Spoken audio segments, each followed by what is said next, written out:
Start. ನಮಸ್ಕಾರ, ನಾನು doctor C Sharath Kumar, Rajeshwari form.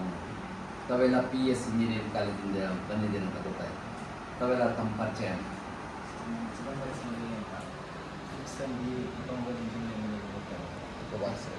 PS ಕಾಲೇಜಲ್ಲಿ ವಿಕಾಸ್ ಅಂತ ಬೆಂಗಳೂರಿಂದ ಇಲ್ಲಿ PS ಕಾಲೇಜಲ್ಲಿ ಮಂಡ್ಯದಲ್ಲಿ ಆಟೋಮೊಬೈಲ್ ಇಂಜಿನಿಯರಿಂಗ್ ಮಾಡಿದ್ದೀನಿ. ಸಂದೀಪ್ ಅಂತ PS ಕಾಲೇಜಲ್ಲಿ ಆಟೋಮೊಬೈಲ್ ಇಂಜಿನಿಯರಿಂಗ್ ಮಾಡ್ತಾ ಇದ್ದೀನಿ. ದರ್ಶನ್ ಎಮ್ಮೆ ಅಂತ ನಾಗಮಂಗಲದಿಂದ ಇಲ್ಲಿ ಮಂಡ್ಯದಲ್ಲಿ PS ಇಂಜಿನಿಯರಿಂಗ್ ಕಾಲೇಜಲ್ಲಿ ಆಟೋಮೊಬೈಲ್ ಇಂಜಿನಿಯರಿಂಗ್ ಮಾಡ್ತಾ ಇದ್ದೀನಿ. ಮೋಹನ್ ಅಂತ ಬೆಂಗಳೂರಿಂದ PS ಕಾಲೇಜ್ ಮಂಡ್ಯ ಇಂಜಿನಿಯರಿಂಗ್ ಕಾಲೇಜಲ್ಲಿ ಆಟೋಮೊಬೈಲ್ ಇಂಜಿನಿಯರಿಂಗ್ ಮಾಡ್ತಾ ಇದ್ದೀನಿ. ರತನ್ ರಾಮ್ ರತನ್ ಪಟೇಲ್ಗೆ ನಾನು ಡಾಕ್ಟರ್ ಶರತ್ ಅವ್ರದ್ದು ಅಭಿಮಾನಿ. ನೋಡಿ ಸ್ನೇಹಿತರೆ, ಈಗ ನೀವು ನಮ್ಮ ಫಾರ್ಮಿಗೆ ಬಂದಿರೋ ಸಂತೋಷ. ಈಗ ನಿಮಗೆ 2 ಪ್ರಾಜೆಕ್ಟ್ ಕೊಟ್ಟಿದ್ದಾರೆ ಅಂತ ಗೊತ್ತಾಯಿತು. ನಿಮ್ಮ HOD ಅವರು ಕಳಿಸಿದ್ದಾರೆ ನಿಮಗೆ. ಒಂದು ವಾಟರ್ ಕನ್ಸರ್ವೇಷನ್ ಬಗ್ಗೆ, ಎರಡನೇದು ಆರ್ಗ್ಯಾನಿಕ್ ಫಾರ್ಮಿಂಗ್ ಬಗ್ಗೆ. ಎರಡದು ಬ್ರೀಫ್ ವಿವರಗಳು ಕೊಡ್ತೀನಿ. Later on you can go on farm. ಈಗ ಬ್ರೀಫ್ ಮಾಡಿರ್ತೀನಿ, ಮತ್ತು ನೀವು ಫಾರ್ಮ್ನಲ್ಲಿ ಪ್ರಾಕ್ಟಿಕಲಾಗಿ ನೋಡ್ಬೋದು. ವಾಟರ್ ಕನ್ಸರ್ವೇಷನಲ್ಲಿ ನಾವು ಮೇಯ್ನ್ಲಿ 2 ಥರ ಮಾಡಿದ್ದೀವಿ. ಮೊದಲನೇದು ಒಂದು ಲೋ ಲೆವೆಲ್ ಟ್ಯಾಂಕ್ ಮಾಡಿದ್ದೀವಿ. ಒಂದು ಹ್ಯೂಜ್ ಟ್ಯಾಂಕ್ ಕರ್ಕೊಂಡೋಗಿ ತೋರಿಸ್ತಾರೆ. ಅದು 63 ಅಡಿ ಇಂಟು 63 ಅಡಿ ಇಂಟು 10 ಅಡಿ ಆಳ ಇದೆ. ಸುಮಾರು ಒಂದು 5 ಲಕ್ಷ ಲೀಟ್ರ್ ನೀರನ್ನ ಅದು ಶೇಖರಣೆ ಮಾಡುತ್ತೆ. ಸೊ ಮಳೆ ಬಂದಿದ್ದ ನೀರೆಲ್ಲ ಅಲ್ಲಿ ಶೇಖರಣೆ ಆಗುತ್ತೆ. ಜೊತೆಗೆ ಬೋರ್ವೆಲ್ಗಳಿಂದನೂ ನೀರಕ್ಕೆ ಪಂಪ್ ಮಾಡ್ತೀವಿ. ಆ ಟ್ಯಾಂಕಿಗೆ ನಾವು ಟಾರ್ಪಲಿನ್ ಲೇಯರ್ ಕೊಡ್ತೀವಿ. ಸೊ ವಾಟ್ರು ಕೆಳಗಡೆ ವೇಸ್ಟ್ ಆಗೋದಿಲ್ಲ. ನೀರೆಲ್ಲ ನಾವೇನು ಹಾಕ್ತೀವಿ ಅದಷ್ಟು ಇರುತ್ತೆ. ಜೊತೆಗೆ ಅದು ಮಲ್ಟಿಪರ್ಪಸ್ ಪಾಂಡು, ಫಿಶನ್ನು ಬಿಟ್ಟಿದ್ದೀವಿ ಅದರೊಳಗೆ. ಸೊ ಜೊತೆಗೆ ನಾವೇನು ಮೆನ್ಯೂರ್ ಹಾಕ್ತೀವಿ ಆ ಮೆನ್ಯೂರು ಅಲ್ಲಿ ಶೇಖರಣೆ ಆಗುತ್ತೆ. ಜೀವಾಮೃತ ಏನು ನಮಗೆ ರಿಲೀಸ್ ಆಗುತ್ತೆ ಅದು ಕೂಡ ಅಲ್ಲಿ ಹೋಗುತ್ತೆ. ಸೊ ಅದು ಗೊಬ್ಬರ ಕೊಡೋದಕ್ಕೆ ಟ್ಯಾಂಕ್ ಆಯಿತು, ನೀರು ಶೇಖರಣೆ ಆಯಿತು. ಜೊತೆಗೆ ಮೀನುಗಳು ಸಾಗಾಣಿಕೆ, ಮೀನು ಸಾಗಾಣಿಕೆ, ಗೊಬ್ಬರ ಅಂತಂದರೆ ನಾವು ಜೀವಾಮೃತ ಸಗಣಿ ಏನಿದೆ ಅದೆಲ್ಲ ಸ್ಲರಿ ಎಲ್ಲ ಅಲ್ಲಿ ಹೋಗುತ್ತೆ. ಅದೆಲ್ಲ ಡಿಸಾಲ್ವ್ ಆಗಿ ಅದು ಮತ್ತೆ ರೀಸೈಕಲ್ ಆಗುತ್ತೆ. ಸೊ ಅದು ಮೇಯ್ನ್ಲಿ ಲೋ ಲೆವೆಲ್ ಟ್ಯಾಂಕ್. ಆ ಲೋ ಲೆವೆಲ್ ಟ್ಯಾಂಕಿಗೆ ನೀರು ಬೋರ್ವೆಲ್ಗಳಿಂದನೂ ಹೋಗುತ್ತೆ, ಜೊತೆಗೆ ಇದರಿಂದನೂ ಹೋಗುತ್ತೆ, ಮಳೆ ನೀರು. ಅದಕ್ಕೆ ಸೋಲಾರ್ ಎನರ್ಜಿನೂ ಇದೆ, ಜೊತೆಗೆ ಡೈರೆಕ್ಟ್ ಎಲೆಕ್ಟ್ರಿಸಿಟಿ ನೀರು. ಆ ಕೆಳಗಡೆ ಇರೋ ನೀರು ಮೇಲ್ಗಡೆ ಒಂದು 30 ಅಡಿ ಎಲಿವೇಶನ್ ಸಿಗುತ್ತೆ. 30 ಅಡಿ ಎಲಿವೇಶನ್ಗೆ ಹೈ ಲೆವೆಲ್ ಟ್ಯಾಂಕ್ಸ್ ಇದೆ. ಅಲ್ಲಿ 3 ಟ್ಯಾಂಕ್. ಕೆಳಗಡೆ ಟ್ಯಾಂಕಿಂದ ಮೇಲ್ಗಡೆ ಟ್ಯಾಂಕಿಗೆ ಸೋಲಾರ್ ಎನರ್ಜಿಯಿಂದ ಪಂಪ್ ಆಗುತ್ತೆ. ಈ ನೀರಂಥ ನೀರು ಮೀನಿಂದ ಬಂದಿರತಕ್ಕಂತಹ ವೇಸ್ಟು, ಆರ್ಗ್ಯಾನಿಕ್ ವೇಸ್ಟು, ಪ್ಲಸ್ ನಮ್ಮ ಸಗಣಿ ನೀರು, ಪ್ಲಸ್ ಗಂಜಲ, ಅದೆಲ್ಲ ಕೆಳಗಡೆ ಹೋಗಿ ಶೇಖರಣೆ ಆಗುತ್ತೆ. ಸೊ ಅಲ್ಟಿಮೇಟ್ಲಿ ಅದು becomes A sort of manure it's. Water ಅದರಲ್ಲೆಲ್ಲ ಇಂಗ್ರೀಡಿಯೆಂಟ್ಸ್ ಇರುತ್ತೆ. ಆ ನೀರು ಮೇಲ್ಗಡೆ ಟ್ಯಾಂಕಿಗೆ ಹೋಗುತ್ತೆ. ಅದು ಸೋಲಾರ್ ಪಂಪ್ಗಳಿಂದ ಹೋಗುತ್ತೆ. ಸೋಲಾರ್ ಫೇಲ್ಯೂರ್ ಆದಾಗ ಡೈರೆಕ್ಟ್ ಎಲೆಕ್ಟ್ರಿಸಿಟಿ ಪಂಪ್ನಿಂದನೂ ಮಾಡ್ತೀವಿ. ಆ ಹೈ ಲೆವೆಲ್ ಟ್ಯಾಂಕ್ಗಳಲ್ಲಿ ನೀರು ಮತ್ತೆ ಶೇಖರಣೆ ಆಗಿ ಅಲ್ಲಿ ಮತ್ತೆ ನಾವು ಮೀನುಗಳನ್ನು ಬಿಟ್ಟಿದ್ದೀವಿ. So high level tank multipurpose. ಅದು ಲೋ ಲೆವೆಲ್ ಟ್ಯಾಂಕಿಂದ ಹೈ ಲೆವೆಲ್ ಟ್ಯಾಂಕಿಗೆ ನೀರು ಪಂಪ್ ಆಯಿತು. ಜೊತೆಗೆ ಅಲ್ಲಿ ಮೀನುಗಳನ್ನು ಬಿಟ್ಟಿದ್ವಿ. ಜೊತೆಗೆ ನಮ್ಗೆ ಇನ್ನೇನು ಅಡಿಷನಲ್ ಮೆನ್ಯೂರ್ ಬೇಕಾಗುತ್ತೆ, NPK ಆಗ್ಬೋದು, ಡಾಲಮೆಂಟ್ ಆಗ್ಬೋದು, ಲೈಮ್ ಆಗ್ಬೋದು, ಅದನ್ನು ಸಣ್ಣ ಪ್ರಮಾಣದಲ್ಲಿ ವಾಟ್ರಿಗೆ ಸೇರಿಸ್ಬೇಕು. ಸೊ ಅದು ಲ್ಯಾಕ್ಸ್ ಆಫ್ ಲೀಟ್ರ್ ಆಫ್ ವಾಟ್ರಲ್ಲಿ ಮಿಕ್ಸ್ ಆಗೋದ್ರಿಂದ ಅದೆಲ್ಲ ಇಂಗ್ರೀಡಿಯೆಂಟ್ಸು ಡೈರೆಕ್ಟಾಗಿ ಈ ಡ್ರಿಪ್ ಇರಿಗೇಷನ್ ಮುಖಾಂತರ ಹೋಗುತ್ತೆ. ಹೈ ಲೆವೆಲ್ ಟ್ಯಾಂಕ್ಗಳಿಂದ ಬಾಟಮ್ಗಳಲ್ಲಿ ಪೈಪ್ಸ್ ಇದೆ.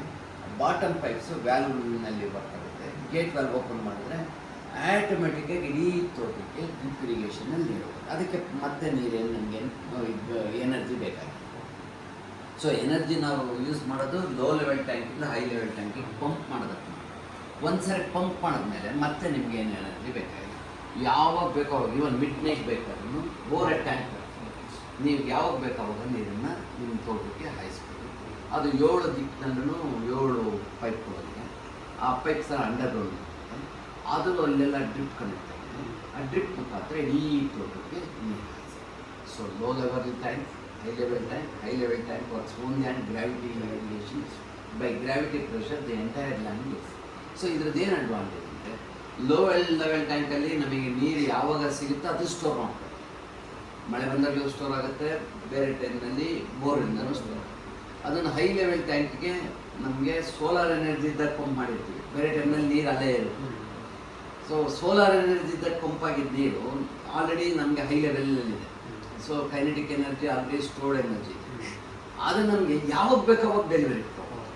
ನಿಮಗೆ ಬೇರೆ ತೋಟಗಳಲ್ಲಿ ಏನಾಗುತ್ತೆ, ನಿಮ್ಗೆ ಎಲ್ಲೋ ಒಂದು ಯಾವುದೋ ಒಂದು ಮರಕ್ಕೆ ನೀರು ಬಿಡಬೇಕು ಅಂತಂದರೆ ನಿಮ್ಮ ಹತ್ರ ಎನರ್ಜಿ ಇದೆ, ನಮಗೇನು ಎನರ್ಜಿ, ಸ್ಟೋರ್ಡ್ ಎನರ್ಜಿ ಆಲ್ರೆಡಿ.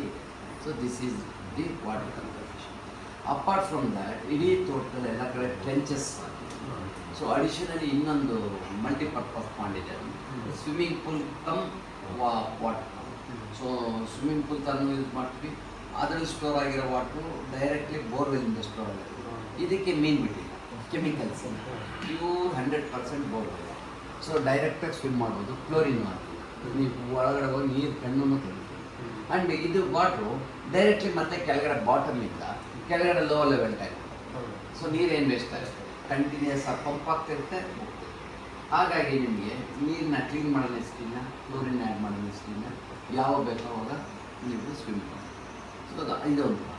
ಇದಲ್ಲದೆ ಟ್ರೆಂಚಸ್ ತೆಗೆದು ಇಡೀ ತೋಟದಲ್ಲಿ ಒಂದು 3 ಅಡಿ ಅಗಲ, 3 ಅಡಿ ಆಳ, ಒಂದು 50 ಅಡಿ ಉದ್ದ ಅಥವಾ 100 ಅಡಿ ಉದ್ದ, ಎಷ್ಟು ಉದ್ದ ಎಷ್ಟೆಷ್ಟು ಸಿಗುತ್ತೋ ಅಷ್ಟು. ಸೊ ಇಡೀ ಮಳೆ ಬಂದಾಗ ಎಲ್ಲ ಟ್ರೆಂಚಸ್ಸಲ್ಲೂ ನೀರು. ಅದಲ್ಲದೆ ಇಂಟರ್ ಪ್ಲಾಂಟಿಂಗ್ ಮಾಡಿದ್ವಿ, ಕೋಕೋನಟ್ ಟ್ರೀಸ್ ಮಾಡಿದ್ವಿ, ಅದು ವಾಟರ್ ಕನ್ಸರ್ವೇಷನ್. ಅಲ್ಲೇನು ಮಾಡಿದ್ವಿ, 14 ಅಡಿ ಅಗಲ, 2 ಅಡಿ ಆಳ, 50 ಅಡಿ ಅಥವಾ 100 ಅಡಿ ಉದ್ದ, ಆ ಥರದನ್ನು ಈ ಮಿನಿ ಪಾಂಡ್ಸ್ ಮಾಡಿದ್ವಿ. ಅದರಲ್ಲಿ ಟಾರ್ಪಲ್ ಹಾಕಿ, ಆದರೆ ಟಾರ್ಪಲ್ ಮೇಲ್ಗಡೆ ಮತ್ತೆ 2 ಅಡಿ ಮಣ್ಣು ಹಾಕಿ ಅಲ್ಲಿ ವಿವಿಧ ಬೆಳೆ ಬೆಳೀತಾ ಇದೆ, ಇಂಟರ್ ಪ್ಲಾಂಟಿಂಗ್. ಅದರಲ್ಲಿ ಎಲ್ಲ ಥರದ್ದು ತರಕಾರಿಗಳು ಬೆಳೆದಿದೆ, ಈರುಳ್ಳಿ, ಬೆಳ್ಳುಳ್ಳಿ, ಪೊಟ್ಯಾಟೊ, ಜೊತೆಗೆ ಬೀಟ್ರೂಟ್, ದೆನ್ ಕ್ಯಾರೆಟ್, ರ್ಯಾಡಿಶ್ ಎಲ್ಲ ಬೆಳೀತೀವಿ. ಅದು inter planting, additional income between the two. ಅವ್ರದ್ದು ವಾಟರ್ ಕನ್ಸರ್ವ್ ಮಾಡಿ ಮಳೆ ಬಂದಾಗ ಅಲ್ಲಿ ಟಾಪಲ್ಲೆಲ್ಲ ನೀರು ಅಲ್ಲೇ ಇರುತ್ತೆ. ಸೊ ಇಡೀ ತೋಟದಲ್ಲಿ ಎಂಥ ಮಳೆ ಬಂದರೂ 1 ಡ್ರಾಪ್ ನೀರು ಆಚೆ, ಎಲ್ಲ ನೀರು ನಿಂತಿದೆ. ಜೊತೆಗೆ ಎಲ್ಲ 7 ಬೋರ್ವೆಲ್ಗಳನ್ನು ರೀಚ್ ಆಗುತ್ತೆ ಸುತ್ತ. ಸೊ ಎಂಥ even last 2 years back heavy rain ಬಂತಲ್ಲ, ಫ್ಲಡ್ಸ್ ಆಯ್ತಲ್ಲ, ನಮ್ಮ ತೋಟದಲ್ಲಿ ನೀರು ಆಚೆ ಹೋಗಿಲ್ಲ, ಇಲ್ಲ ಇಲ್ಲೇ ಹೋಗ್ತದೆ. ಯಾಕೆಂದರೆ ಎಲ್ಲ ಬೋರ್ವೆಲ್ಗಳು ಒಂದು ಹೆವಿ ಮಳೆ ಬಂದುಬಿಟ್ರೆ ನಮ್ಗೆ 1 ವರ್ಷಕ್ಕೆ ನೀರಾಗುವಷ್ಟು underground water store. So this is about water conservation. So ಅದನ್ನೆಲ್ಲ ಪ್ರಾಕ್ಟಿಕಲಾಗಿ. ಎರಡನೇದು ನೀವು ಆರ್ಗ್ಯಾನಿಕ್ ಫಾರ್ಮಿಂಗ್. ನಮ್ಮದು ಇದು 90% ಆರ್ಗ್ಯಾನಿಕ್ ಚೇಂಜ್ ಮಾಡಿ. ನಮ್ಮಲ್ಲಿ ಒಂದು 40 ಕುರಿಗಳಿದೆ. ಸೊ ದಿನ ಕುರಿಗಳು ಗೊಬ್ಬರ ಹಾಕಿರುತ್ತೆ. ಆ ಕುರಿಗಳು ಎಲ್ಲ ಎಲ್ಲೆಲ್ಲಿ ಓಡಾಡ್ತದೋ ಅಲ್ಲೇ ಗೊಬ್ಬರ ಆನ್ ದಿ ಸ್ಪಾಟ್ ಡೆಲಿವರಿ. ಜೊತೆಗೆ ಕುರಿ ದೊಡ್ಡದಲ್ಲಿ ಕರೆಕ್ಟಾಗಿ ಗೊಬ್ಬರನು ಡೈಲಿ ಪಿಟ್ಸ್ ಹಾಕ್ತೀವಿ. ಸೊ 9 ಹಸುಗಳಿದೆ. ಹಸುಗಳು ಸಗಣಿ ಏರಲು ಹಾಕ್ಸಿರುತ್ತೆ. ಅಷ್ಟು ಸಗಣಿ ಅವು ಎಲ್ಲೆಲ್ಲಿ ಮೇಯ್ತಿರ್ತಾವೋ ಅಲ್ಲಲ್ಲೇ ಹಾಕಿರ್ತಾರೆ. So they would have delivered the ಸಗಣಿ to the spot.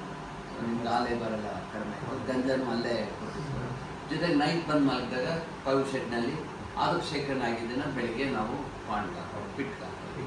So then 4 ಕುದುರೆಗಳಿದೆ. ಕುದುರೆ ಗೊಬ್ಬರನು ನಮಗೆ ಬೇಕಾಗುತ್ತೆ. ಸೊ ನಮಗೆ daily hundreds of kgs of manure ನಮಗೆ ಸಿಗುತ್ತೆ. So that is our main source of ನಮ್ಮ ಮೆನ್ಯೂರ್. ಅವನ್ನ ಹ್ಯೂಸ್ ಕಾಂಪೋಸ್ಟ್ ಪಿಟ್ಗಳು ಮಾಡಿದ್ವಿ. ಆ ಪಿಟ್ಗೆ ಅದ್ರ ಜೊತೆಗೆ ಸಗಣಿ ಜೊತೆಗೆ ಈ ಗರಿಗಳನ್ನೆಲ್ಲ ಚಾಪ್ ಮಾಡಿಬಿಟ್ಟು ಚಾಪಿಂಗ್ ಮಿಷಿನ್ ಇದೆ, ಅದನ್ನು ಹಾಕ್ತೀವಿ. ಸೊ ಚಾಪ್ಡ್ ಗರಿಗಳು ಪ್ಲಸ್ ಸಗಣಿ 2 ಸೇರಿ 3 months ಒಳಗಡೆ ಗೊಬ್ಬರ. ಜೊತೆಗೆ ಅದರೊಳಗಡೆ ವರ್ಮ್ಸ್ ಬಿಟ್ಟಿದ್ವಿ. So vermicompost. So multipurpose pits ಇದೆ. ವರ್ಮ್ಸು ಬಿಟ್ಟಿದ್ದೀವಿ, ಪ್ಲಸ್ ಗರಿಗಳನ್ನೆಲ್ಲ ಚಾಪ್ ಮಾಡಿ ಹಾಕ್ತೀವಿ ಚಾಪರ್ ಮಿಷಿನ್ಗೆ. ಪ್ಲಸ್ ಡೈಲಿ ಬಿದ್ದಿದ್ದ ಸಗಣಿ ನಮ್ಮ cow shed, then sheep shed, then horse shed, 3 ಶೆಡ್ಡಿಂದನೂ ಸಗಣಿ ಎಕ್ಸ್ಟ್ರಾ ನೈಟ್ ಬಿಡುತ್ತೆ. ಆ್ಯಂಡ್ ಇವುಗಳೆಲ್ಲ ಯೂರಿನಲ್ಸು ಕಂಪ್ಲೀಟ್ ಒಂದು ಜೀವಾಮೃತ ಟ್ಯಾಂಕಿಗೆ ಹೋಗುತ್ತೆ. ಆ ಜೀವಾಮೃತ ಟ್ಯಾಂಕಿಂದ ಯೂರಿನಲ್ಸ್ ಏನಿದೆ ಗಂಜಲ ಅದೆಲ್ಲ ಕೆಳಗಡೆ tank. So 1 drop urine waste ಆಗುತ್ತೆ. ಇದು ಅದು 5 lakhs ಲೀಟರ್ ವಾಟರ್ ಅದು ಮಿಕ್ಸ್ ಆಗುತ್ತೆ, ಡೈಲ್ಯೂಟ್ ಆಗೋದು. ಆ ಡೈಲ್ಯೂಟೆಡ್ ಯೂರಿನ್ನು ಗಿಡ್ಬೋದು. ಅದರಿಂದ ಟಾಕ್ಸಿಕ್ ಕೆಮಿಕಲ್ ಏನು ಆಗುತ್ತೆ. ಡೈರೆಕ್ಟ್ ಯೂರಿನ್ ಹಾಕಿದ್ರೆ ಒಂದೊಂದ್ಸರಿ ಬರ್ನ್ ಆಗುತ್ತೆ. ಇದು 1 million part for 1 million part for million ಆಗುತ್ತೆ. ಸೊ ಆರ್ಗ್ಯಾನಿಕ್ ಇದರಲ್ಲಿ ವರ್ಮಿ ಕಾಂಪೋಸ್ಟ್ ಇದೆ, ಆಲ್ ವೇಸ್ಟ್ ಎಲ್ಲ ಆ ಪಿಟ್ಸ್ ಕ್ಯಾಪ್ಸ್. ಸೊ ಇಡೀ ತೋಟಕ್ಕೆ ಬೇಕಾದ ವಸ್ತು ನಮಗೆ ಆರ್ಗ್ಯಾನಿಕ್ ನಾವೇ ಮ್ಯಾನುಫ್ಯಾಕ್ಚರ್, ಎಲ್ಲಿ ಏನು ಒಂದು ಗರಿನೂ ವೇಸ್ಟ್. ಜೊತೆಗೆ ಇಡೀ ತೋಟ ನೋ ಟಿಲ್ ಮೆಥಡ್, ಇಲ್ಲೂ ನಾವು ನೀರು ಯೂಸ್ ಮಾಡ್ತೀವಿ, ಇಲ್ಲೂ ಯಾವುದೇ ನೀರನ್ನ ಅಗೆಯೋದಿಲ್ಲ. ಎಲ್ಲ ಕಡೆ ನೀವು ನೋಡ್ತಾ ಬಂದು ಗ್ರೀನ್ ಇದೆ. ಆ ಗ್ರೀನ್ ಹುಲ್ಲುಗಳನ್ನ ನಮ್ಮ ಹಸುಗಳು ಕುರಿಗಳು ಹೇರ್ ಮೇಯ್ದು ಅವೇನೇ ಲಾನ್ ಮೂವರ್ಸ್, ಒಂದು 100 ಲಾನ್ ಮೂವರ್ಸ್ ಕುರಿಗಳು ಇವೆಲ್ಲ they are all lawn mowers. ನಮಗೆ ಒಂದೊಂದು ಕುರಿನೂ ಒಂದು ಲಾನ್ ಮೂವರ್, ಒಂದು ಬಿಟ್ಬಿಟ್ರೆ ಅಷ್ಟು ಜಾಗನದು ಮೂವ್ ಮಾಡಿ. ಸೊ ಇಡೀ ತೋಟ ಎಲ್ಲ ಅವೇ ಮೇಯ್ಕೊಂಡಿರ್ತಾರೆ. ಹೇರ್ ಓವರ್ ನಮಗೆ ಗೊಬ್ಬರ ಸಿಗ್ತದೆ, ಅದರಿಂದ ನಾವು ಗೊಬ್ಬರವನ್ನು ನೋ ಟಿಲ್ ಮೆಥಡಲ್ಲಿ ಇನ್ನೊಂದು ಏನು ಅಡ್ವಾಂಟೇಜ್ ಅಂದರೆ ನಮಗೆಲ್ಲರೂ ಜಾಸ್ತಿ ಇದು ಬೆಳೆ ಕಳೆ ಬಂದರೆ ಅದನ್ನು ಚಾಪಿಂಗ್ ಮಿಷಿನಲ್ಲಿ ಚಾಪ್ ಮಾಡಿಬಿಟ್ಟು ಅದನ್ನು ಅಲ್ಲೇ ಹಾಕ್ಬಿಟ್ಟು ಚಾಪ್ಬೇಕು, ಮತ್ತು ಅದನ್ನೆಲ್ಲೂ ವೇಸ್ಟ್ ಮಾಡೋದು. ಅದೇ ಜಾಗ ಅಥವಾ ಬೇಕಂದರೆ ತೊಗೊಂಡೋಗಿ ಪಿಟ್ಕೊಳ್ಳೋದು. ಸೊ ಎಲ್ಲ ಕಡೆ ಮೆನ್ಯೂರ್ ಪಿಟ್ಸ್ ಅವನ್ನೆಲ್ಲ ರಿಯೂಸ್. ಹಾಗಾಗಿ 1 ಗ್ರಾಮ್ ಆರ್ಗ್ಯಾನಿಕ್ ಮೆಟೀರಿಯಲ್, ಈವನ್ ಈ ಕಳೆ ಅಂತ ಅಂತಾರಲ್ಲ ಪಾತೇನೆ, ಅವುಗಳು ನಮಗೆ ಬೆಳೆನೆ, ಅವನ್ನ ಚಾಪ್ ಮಾಡ್ತೀವಿ, ಗೊಬ್ಬರ ಅದ್ರಲ್ಲಿ ಮತ್ತೆ ಬೀಜ ಬರ್ತದೆ, ಬರಲಿ ಬಿಡಿ, ಎಷ್ಟು ಬೆಳೆದ್ರು ನಮ್ಮದೇ ತಾನೆ. Ultimately it is organic matter ತಾನೆ, ultimately it is converted in the nitrogen ತಾನೆ. ಜಾಸ್ತಿ ಬೆಳೆದಷ್ಟು ಒಳ್ಳೆಯದೇನೆ, ಅದೆಷ್ಟು ಬೆಳೀತದೋ ಬೆಳೀಲಿ, ಚಾಪ್ ಮಾಡಾಕ್ತೀವಿ ಅಷ್ಟೇ, ಅದೆಲ್ಲೂ ಹೋಗೋದಿಲ್ವಲ್ಲ. Ultimately it is converted into organic. ಹಾಗಾಗಿ ನೀವು ಇಡೀ ತೋಟದಲ್ಲಿ ನೋಡಿ ಎಲ್ಲೂ ಟಿಲ್ ಮಾಡೋದಿಲ್ಲ, ಎಲ್ಲೂ ಯಾವುದೂ. ಬಟ್ ಜಾಸ್ತಿ ಬೆಳೆದಾಗ ಏನು ಮಾಡ್ತೀವಿ, ಚಾಪಿಂಗ್ ಮಿಷಿನಲ್ಲಿ 3-4 ಥರ ಚಾಪಿಂಗ್ ಮಿಷಿನ್ ಇದೆ. ಇದಕ್ಕೆ ಟ್ರ್ಯಾಕ್ಟ್ರಿ ಅಟ್ಯಾಚ್ ಚಾಪಿಂಗ್ ಮಿಷಿನ್ ಇದೆ, ಹ್ಯಾಂಡ್ ಚಾಪಿಂಗ್ ಮಿಷಿನ್ ಇದೆ, ಮೋಟ್ರೈಸ್ಡ್ ಚಾಪಿಂಗ್ ಮಿಷಿನ್ ಇದೆ. ಹಂಗೂ ಬೇಕು ಅಂದರೆ ತುಂಬ ದಪ್ಪ ಇದ್ದು ಮಿಷಿನಲ್ಲಿ ಆಗಲ್ಲ ಅಂದರೆ ಮಚ್ಚಿಕೊಟ್ಟು ಚಾಪ್ ರೇರ್, ಅದು ಅಷ್ಟಾಗೋವರೆಗೂ ಬಿಡಬೇಕು. ಹಾಗಾಗಿ ಕಂಪ್ಲೀಟ್ ಕಳೆಯೆಲ್ಲ ಬೆಳೆಯಾಗಿ correct. So you can see the farm. This is about organic form.